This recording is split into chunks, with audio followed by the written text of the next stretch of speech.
Hello everyone, welcome back to my channel learn geography with Sanjay. তোমাদের সকলকে স্বাগত। তো গাইস, আবারও নিয়ে এসেছি তোমাদের সামনে একটি নতুন ক্লাস, জিওমরফোলজি অর্থাৎ ভূমিরূপবিদ্যা। তো ভূমিরূপবিদ্যার এটা ক্লাস নম্বর 2। এর আগে তোমাদের আমার একটা ক্লাস হয়ে গেছে। তো তোমরা যারা সেই ক্লাসটা দেখোনি তারা অবশ্যই সেই ক্লাসটা দেখবে, যার লিঙ্ক এই ভিডিও ডিসক্রিপশন বক্সে দিয়ে দেওয়া হবে, তোমরা সেখান থেকে দেখে নেবে। তো এখানে জিওমরফোলজি, জিওগ্রাফির মোস্ট ইম্পর্টেন্ট এমসিকিউ প্রশ্ন তোমরা এখানে পাবে, যে প্রশ্নগুলি পরীক্ষার পরিপ্রেক্ষিতে খুবই গুরুত্বপূর্ণ এবং এর মধ্যে অনেকগুলো প্রশ্ন কিন্তু পরীক্ষায় বারবার জিজ্ঞাসা করা হয়েছে। এই ক্লাসের কোশ্চেনগুলো এনসিইআরটি বেস কোশ্চেন হবে এবং এই ক্লাসটা প্রত্যেকটা পিজিটি এক্সাম, বিহার স্টেট যারা পরীক্ষা দেবে তাদের জন্য, ডাব্লিউবিপিএসসির মাধ্যমে যে শিক্ষক নিয়োগ হবে তার জন্য এবং ডাব্লিউবিএসএলএসটির জন্য এই ক্লাসটি খুবই গুরুত্বপূর্ণ ক্লাস। তো চলো শুরু করছি আজকের ক্লাস। এর আগের একটা ক্লাসে আমি তোমাদের 20টা কোশ্চেন করেছিলাম, আজকে তারপর থেকে হবে ক্লাস কোশ্চেন নম্বর 21। কি বলেছে? In which science is describe about the river, অর্থাৎ কি বলেছে, নদী সম্পর্কিত বর্ণনা করে নিচের কোন বিজ্ঞান। তো এখানে ইংলিশটা থেকে বাংলায় ট্রান্সলেশন করা হয়েছে, তো বাংলাতে কিছু ভুল থাকতে পারে, তো তোমরা সেখানে ইংলিশটা ভালো করে দেখবে। তো এখানে বলা হয়েছে নদী সম্পর্কিত বর্ণনা করে নিচের কোন বিজ্ঞান। অপশন এতে বলেছে petrology, option B pedology, option C potamology এবং অপশন ডি ক্রোনোলজি। তো এখানে নদী সম্পর্কে যে সমস্ত বিজ্ঞান আলোচনা করে সেটাকে বলা হয় পোটোমোলজি। তো অপশন সি হবে এখানে সঠিক উত্তর। তো আমরা যদি এখানে বাকি অপশনগুলো দেখি, তো পেট্রোলজিটা কি? পেট্রোলজি হচ্ছে শিলা অর্থাৎ রক নিয়ে আলোচনা করে। পেট্রোলজি শিলা বা রক নিয়ে আলোচনা করে। পেডোলজি যেটা হয় সেটা হচ্ছে মাটি বা সয়েল নিয়ে আলোচনা করে। এবং ক্রোনোলজি যেটা হচ্ছে সেটা টাইম নিয়ে আলোচনা করে, অর্থাৎ টাইম সিকোয়েন্স অর্থাৎ টাইমের বিবর্তন নিয়ে আলোচনা করে। তো আর পোটোমোলজি যেটা হবে সেটা হলো রিভার নিয়ে আলোচনা করে বা নদী নিয়ে আলোচনা করে। তো এখানে সঠিক অ্যান্সার হবে সেটা হচ্ছে অপশন সি। এরপর চলে যাচ্ছে আমাদের পরবর্তী কোশ্চেনে, 22 নম্বর কোশ্চেন। 22 নম্বর কোশ্চেনটা কি বলেছে?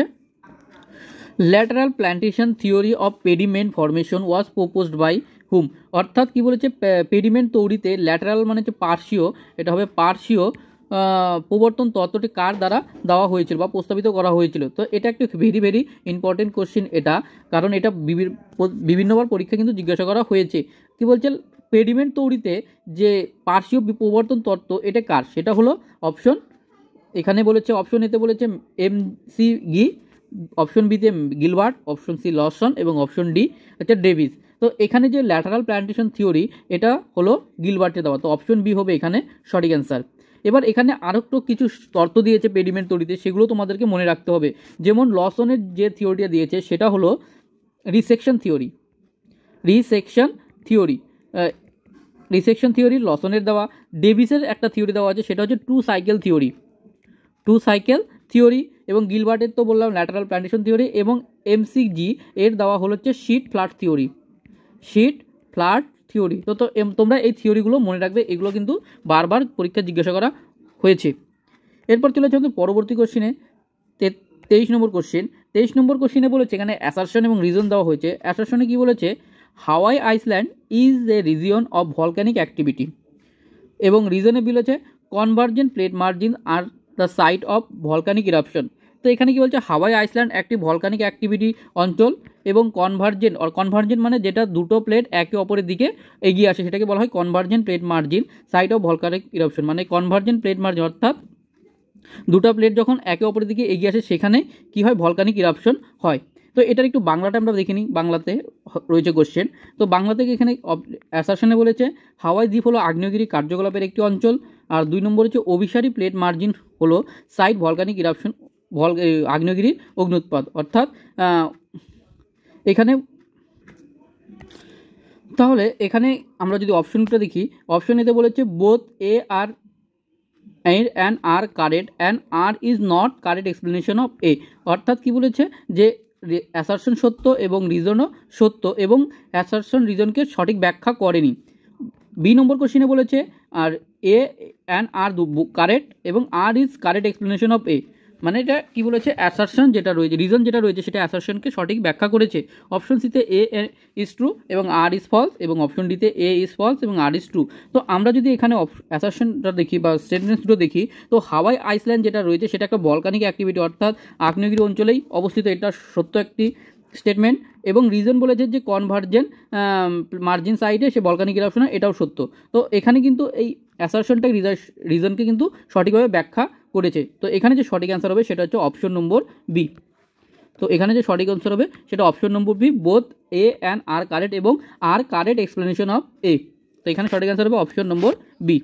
এরপর চলেছে তো পরবর্তী কোশ্চিনে 24 নম্বর কোশ্চিন। 24 নম্বর কোশ্চিনে বলেছে cyclic nature of earth history was propounded by, মানে cyclic nature of earth history এটি কে দিয়েছে? Option A Darton, option B Hutton এবং অপশন সি ডেভিস এবং অপশন ডি বার্টন। তো cyclic nature of earth history এটা দিয়েছে হার্টন, জেমস হার্টন। তো অপশন বি হবে এখানে সঠিক অ্যান্সার। তো তোমরা জেমস হার্টনটা ভালো করে মনে রাখবে, কারণ এখান থেকে কিন্তু পরীক্ষায় বারবার প্রশ্ন জিজ্ঞাসা করা হয়। এছাড়া জেমস হার্টন এখানে ইউনিফর্মিটিজম যেটা ছিল এর আগে, ইউনিফর্মিটিজম সেটা জেমস হার্টনের দেওয়া। এরপরে যেটা ছিল প্রেজেন্ট কি টু দি পাস্ট, এটাও হচ্ছে জেমস হার্টনের দেওয়া। তারপরে cyclic nature of earth history, তারপরে হচ্ছে নো ভেস্টেজ টু দ্য বিগিনিং। তো এই সমস্ত যে থিওরিগুলো রয়েছে সেগুলি কিন্তু সবগুলো জেমস হার্টনের দেওয়া। তো তোমরা এই জেমস হার্টনের যে সমস্ত থিওরিগুলো দিয়েছে সেগুলো তোমরা ভালো করে মনে রাখবে। অর্থাৎ থিওরি বলতে এখানে যে গ্রন্থগুলো লিখেছে সেগুলো কথা, তো সেগুলো তোমরা ভালো করে মনে রাখবে। জেমস হার্টন কিন্তু খুবই গুরুত্বপূর্ণ একটি গুরুত্বপূর্ণ একটি ব্যক্তি। এরপর চলেছে তো পরবর্তী কোশ্চেনে 25 নম্বর কোশ্চেন। 25 নম্বর কোশ্চেনে এখানে দুটো স্টেটমেন্ট দিয়েছে। স্টেটমেন্ট ওয়ানে বলেছে deep chemical decay of rock is one of the outstanding features of humid tropical region. 2 number কি বলছে intensity of chemical weathering depend to a large extent on abundance of water and higher air temperature. তো তোমরা এখানে ভালো করে মনে রাখবে যে আমাদের যে ডিপ কেমিক্যাল ইকোনমি যে সমস্ত জায়গায় বৃষ্টিপাত বেশি হবে এবং প্রচুর পরিমাণে জল থাকবে সেই সমস্ত এলাকায় কিন্তু এই ডিপ ইকোলজিটা কিন্তু খুব ভালো হয়। তো এখানে কি বলেছে যে ডিপ ইকোলজি যে রক স্ট্রাকচার হয় সেটা একটা হিউমিড ট্রপিক্যাল রিজনে হয়। তো হিউমিড ট্রপিক্যাল রিজন বলতে যেখানে প্রচুর পরিমাণে তাপ এবং উষ্ণতা এবং বৃষ্টিপাত হয়ে থাকে। এবং 2 নম্বর কি বলেছে chemical intensity of chemical weathering depend, যেটা বললাম আমি একটু আগেই, যে যেখানে প্রচুর পরিমাণে যেখানে জল থাকবে সেখানে এই ডিপ ওয়েদারিংটা খুব ভালোভাবে হয়ে থাকে এবং হায়ার এয়ার টেম্পারেচার হবে। তো এটার আমরা বাংলাটা একটু দেখে নিই। তো এখানে কি বলেছে যে শিলার গভীর রাসায়নিক ক্ষয় আর্দ্র গ্রীষ্মকালীন অঞ্চলে অসামান্য বৈশিষ্ট্যগুলির মধ্যে একটি। রাসায়নিক আবহবিকারের তীব্রতা প্রচুর পরিমাণে প্রাণীর প্রাচুর্য ও উচ্চ জল তাপমাত্রার উপর নির্ভর করে। তো তাহলে এখানে যদি আমরা দেখি, তো এখানে কিন্তু আমি যেটা আগে বললাম যে গভীর যে কেমিক্যাল ওয়েদারিং, আমাদের যে কেমিক্যাল ওয়েদারিং সেটা হতে গেলে প্রচুর পরিমাণ জল দরকার এবং এর জন্য প্রচুর পরিমাণে বৃষ্টিপাতও দরকার। তো সেটা হচ্ছে হিউমিড ট্রপিক্যাল রিজন হবে। তো স্টেটমেন্ট নম্বর 1টাও সত্য এবং স্টেটমেন্ট নম্বর 2টাও সত্য এবং স্টেটমেন্ট কিন্তু 2টা কিন্তু 1কে কারেক্ট এক্সপ্লেনেশন করছে। তো এখানে যে সঠিক অ্যান্সার হবে সেটা হচ্ছে অপশন এ এবং আর উভয় সত্য এবং আর হলো এর সঠিক ব্যাখ্যা দিয়েছেন। তো এখানে একটু ভুল হয়ে গেছে, এখানে তোমরা 1 এবং 2 এটা করে নিও, এখানে মিস্টেক হয়ে গেছে। তো আমরা যদি ইংলিশটা দেখি তো ইংলিশটাতে ঠিক আছে। তো এখানে কি বলেছে স্টেটমেন্ট 1 এবং 2 আর 2 এবং 2 is correct explanation of A. তো অপশন এ হবে এখানে সঠিক অ্যান্সার। এরপর চলেছে তো পরবর্তী কোশ্চেনে 26 নম্বর কোশ্চেন। 26 নম্বর কোশ্চেনে বলেছে in which one of the following geological period is newest, মানে ভূতাত্ত্বিক সময় দিক থেকে সব থেকে নবীনতম নিচের কোনটি? অর্থাৎ যে আমাদের জিওলজিক্যাল যে পিরিয়ডগুলো রয়েছে এর মধ্যে সব থেকে নতুন সেটা কোনটা? তো এখানে অপশন এ বলেছে প্লিস্টোসিন, অপশন বিতে প্লায়োসিন, অপশন সিতে মায়োসিন এবং অপশন ডিতে অলিগোসিন বলেছে। তো আমরা যদি বর্তমানে দেখি সব থেকে নিউয়ের যেটা হলো সেটা হচ্ছে হোলোসিন পিরিয়ড হচ্ছে আমাদের বর্তমানে সব থেকে নিউয়েস্ট। তো এখানে হোলোসিনটা নেই, তো হোলোসিনের আগে যেটা হয় সেটা হচ্ছে প্লিস্টোসিন। তো এখানে যে সঠিক অ্যান্সার হবে সেটা হচ্ছে অপশন এ হবে এখানে সঠিক অ্যান্সার। তো এখানকার মধ্যে সব থেকে যে নতুন যেটা হবে সেটা হচ্ছে প্লিস্টোসিন পিরিয়ড। তো তোমরা এটা কিন্তু মনে রাখবে সব থেকে যেটা নতুন সেটা হচ্ছে হোলোসিন পিরিয়ড এবং যেহেতু এখানে হোলোসিন নেই সেই জন্য এখানে হয়ে গেল প্লিস্টোসিন। তো এখানে অপশন এ এখানে সঠিক অ্যান্সার। এরপর চলেছে তো পরবর্তী কোশ্চেনে 27 নম্বর কোশ্চেন। তো 27 নম্বর কোশ্চেনে বলেছে which one of the following is an example of animal evidence of fossil of continental deep theory by Wegener. অর্থাৎ ওয়েগনারের দ্বারা যে কন্টিনেন্টাল ডিপ থিওরি দিয়েছে সেখানে যে পানির এভিডেন্স মানে অর্থাৎ পানির যে ফসিলের উদাহরণ দিয়েছে সেটা কি? এদের মধ্যে কোনটি ওয়েগনারের মহাসঞ্চারণ তত্ত্বের পানি জীবাশ্মের উদাহরণ? তো অপশন এ বলেছে টিলাইট, অপশন বি গ্লসোপটেরিস, অপশন সি মেসোসোরাস এবং অপশন ডি লেমুরিয়া। তো এখানে যে সঠিক অ্যান্সার হবে সেটা হচ্ছে অপশন নম্বর সি মেসোসোরাস হচ্ছে পানি জীবাশ্মের উদাহরণ এবং গ্লসোপটেরিস যেটা রয়েছে সেই গ্লসোপটেরিস কিন্তু এটা একটা প্ল্যান্ট ফসিলের উদাহরণ দিয়েছেন, অর্থাৎ উদ্ভিদের উদাহরণ হচ্ছে গ্লসোপটেরিস। ঠিক আছে, এবং টিলাইটটা কি? টিলাইট হচ্ছে একটা গ্লেশিয়ালের পিরিয়ডের কথা বলা হয়েছে, টিলাইট। তো এখানে যে সঠিক অ্যান্সার হবে সেটা হচ্ছে অপশন সি, মেসোজোরাস। এরপর চলেছে পরবর্তী কোশ্চেনে 28 নম্বর কোশ্চেন। 28 নম্বর কোশ্চেনে বলেছে polar fleeting force is related to, অর্থাৎ পোলার ফ্লিটিং ফোর্স মানে হচ্ছে যে ওয়েগনারের যে তত্ত্ব ছিল সেটা কি হয়, যখন ওয়েগনার বলেছিল যে আমাদের যে ভূখণ্ড আছে যখন সেটা বিভক্ত হয়ে যায় তখন একটা ভাগ কোথায় দিকে যায়, মেরুর দিকে যায়, এবং আর একটা ভাগ কোথায় দিকে যায়, পশ্চিম দিকে যায়। তো এখানে কি বলছে, মেরুর দিকে যে ফোর্সটা কাজ করে সেটা কিসের কারণে হয়? তো এখানে অপশন এ বলেছে revolution of the earth, option B rotation of the earth, option C gravitation এবং অপশন ডি টাইড। তো এখানে যে পোলার ফ্লিটিং ফোর্সটা সেটা রিলেটেড হচ্ছে পৃথিবীর যে রোটেশন অফ দ্য আর্থের উপর, অর্থাৎ পৃথিবীর যে আবর্তন গতি রয়েছে বা ঘূর্ণয়ন গতি তার উপর নির্ভর। অপশন বি হবে এখানে সঠিক অ্যান্সার। এরপর চলে যেহেতু পরবর্তী কোশ্চেনে 29 নম্বর কোশ্চেন। তো 29 নম্বর কোশ্চেনে বলেছে the movement transfer of mass of rock debris down the slopes under the direct influence of, অর্থাৎ কি যে শিলাস্তরের যে ধ্বংসস্তূপ সেটা হচ্ছে ঢাল অনুসারে এক স্থান থেকে অন্য স্থানে স্থানান্তরিত হওয়ার যে প্রক্রিয়া প্রভাবিত হয় সেটা কিসের দ্বারা? অপশন এ বলেছে tide, option B gravity, option C slope এবং option D rotation of the earth. অর্থাৎ কোনো শিলাস্তূপ যখন কোনো পর্বতের এখান থেকে যখন ঢাল বেয়ে যখন নিচের দিকে নেমে আসে, তো এখান থেকে যে শিলাস্তূপের ধ্বংসস্তূপটা নিচে নেমে আসে সেটা কিসের কারণে হয়ে থাকে? তো এখানে এটা কোনো ধ্বংসস্তূপ যখন ঢাল অনুসারে নিচের দিকে নেমে আসে সেটা একমাত্র গ্র্যাভিটির কারণে। তো অপশন বি হবে এখানে সঠিক অ্যান্সার। কারণ এই গ্র্যাভিটির কারণেই কিন্তু, মহাকর্ষ শক্তির কারণে কিন্তু কোনো জিনিস কি হচ্ছে ঢাল অনুসারে নিচের দিকে নেমে আসে। তো এখানে যে সঠিক অ্যান্সার হবে সেটা হচ্ছে অপশন নম্বর বি। এরপর চলে কিন্তু পরবর্তী কোশ্চেনে 30 নম্বর কোশ্চেন। 30 নম্বর কোশ্চেনে বলেছে which is are examples of fluvio glacial landform, অর্থাৎ এখানে এদের মধ্যে কোনটি বা কোনগুলি জল ও হিমবাহ সম্মিলিত ভূমিরূপ, অর্থাৎ জল এবং হিমবাহ দ্বারা গঠিত হয়েছে, এর মধ্যে কোনগুলো ভূমিরূপ? তো এখানে একে বলেছে আউটওয়াশ প্লেন, অপশন বিতে 2 নম্বরে হচ্ছে হর্ন, অপশন সিতে ডামলিন এবং অপশন ডিতে হচ্ছে মোরিন।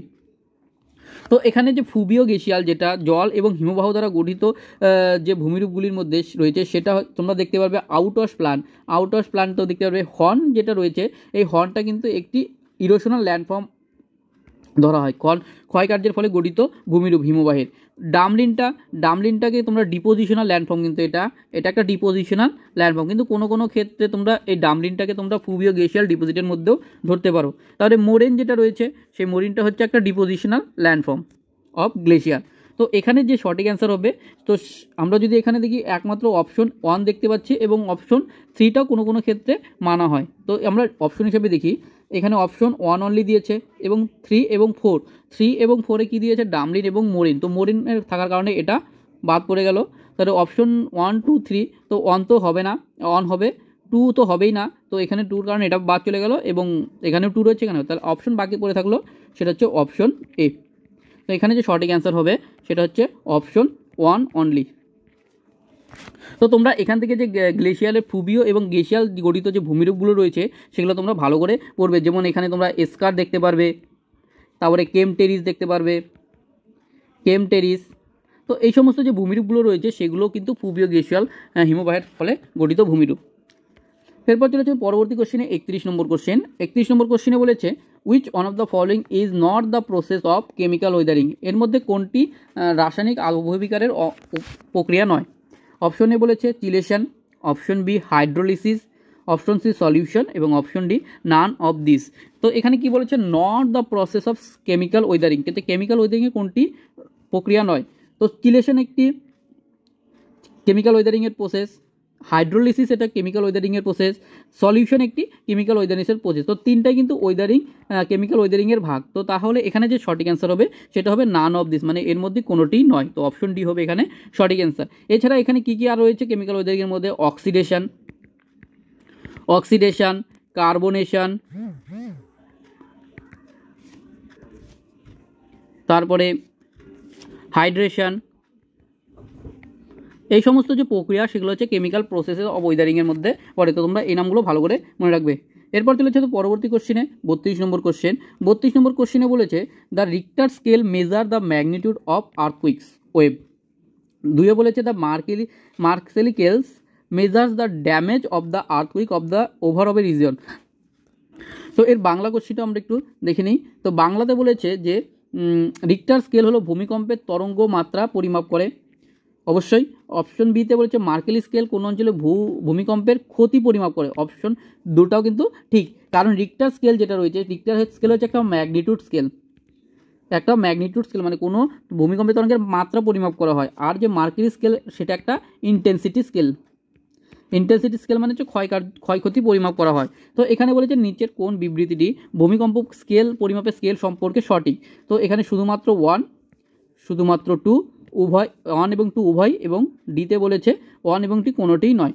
তো এখানে যে সঠিক অ্যান্সার হবে সেটা হচ্ছে অপশন নম্বর সি, কারণ এখানে স্টেটমেন্ট 1 এবং স্টেটমেন্ট 2 দুটাই সত্য। তো এখানে যে সঠিক অ্যান্সার হবে সেটা হচ্ছে বোথ, অপশন সি হবে এখানে সঠিক answer, both A and 2 is correct.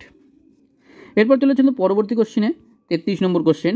তো 33 নম্বর কোশ্চেনে বলেছে which of the following is a depositional features from by river water, অর্থাৎ নদীর সঞ্চয় কার্যের ফলে গঠিত ভূমিরূপগুলি কী কী। তো এখানে বলছে meander and river delta, option বিতে বলেছে ন্যাচারাল লিভস অ্যান্ড পটহোল, অপশন সিতে বলেছে ওয়াটারফল অ্যান্ড ইউসেফ ভ্যালি, এবং অপশন ডিতে বলেছে ডেল্টা এবং র্যাপিডস। তো এখানে দেখতে হবে তোমাকে রিভারের ফলে যে ইরোশনাল ল্যান্ডফর্ম হয় এবং ডিপোজিশনাল ল্যান্ডফর্ম হয় সেগুলো তোমাদেরকে ভালো করে জানতে হবে, তাহলে তোমরা এর অ্যান্সারটা করতে পারবে।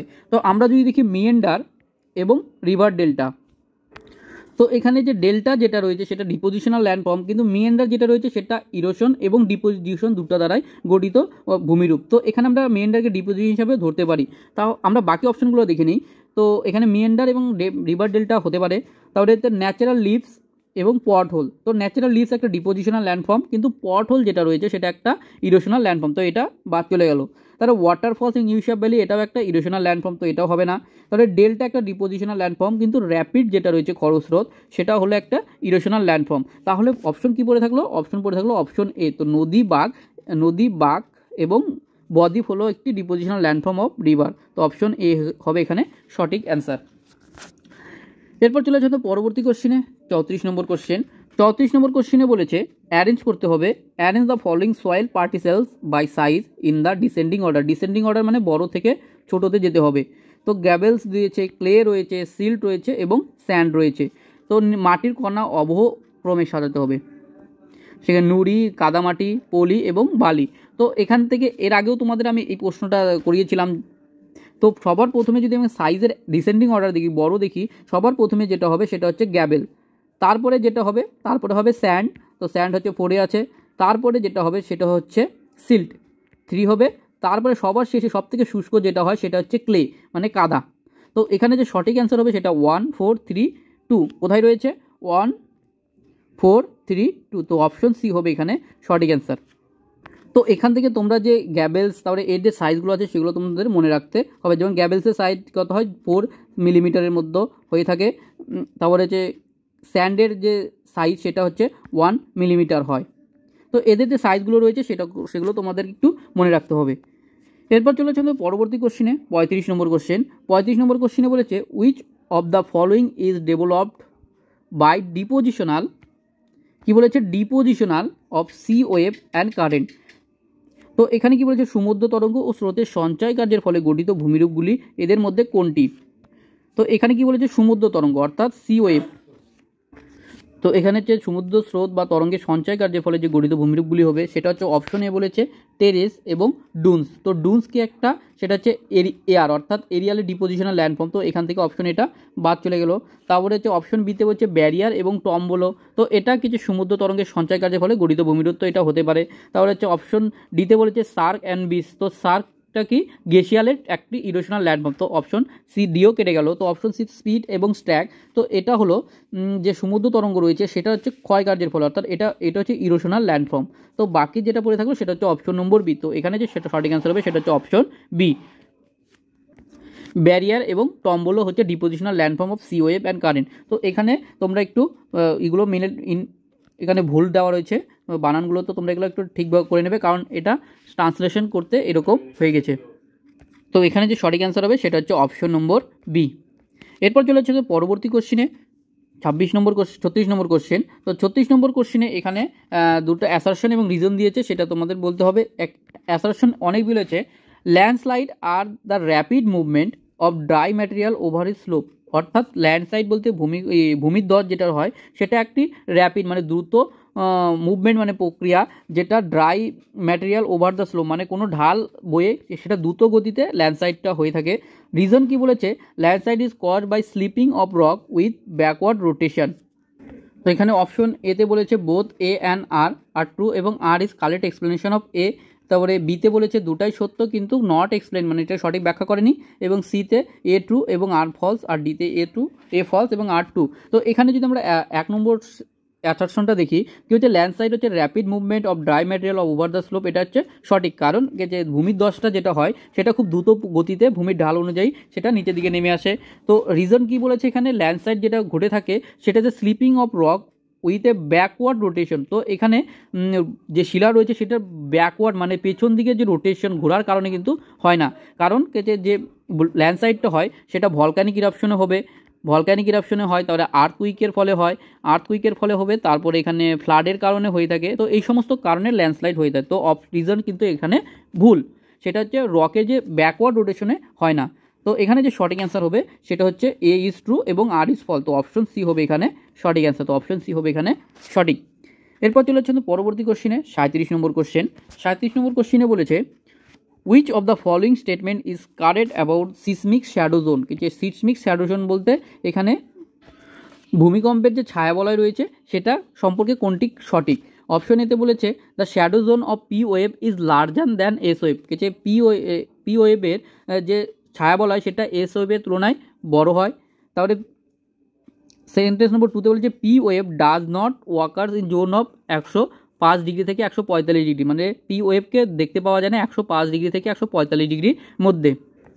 তো এখানে অপশন এতে বলেছে অনলি 1, অপশন বিতে অনলি 2 এবং অপশন সিতে হচ্ছে বোথ এ অ্যান্ড 2, 1 এবং 2, এবং ডিতে বলেছে নাইদার 1 নাইদার 2।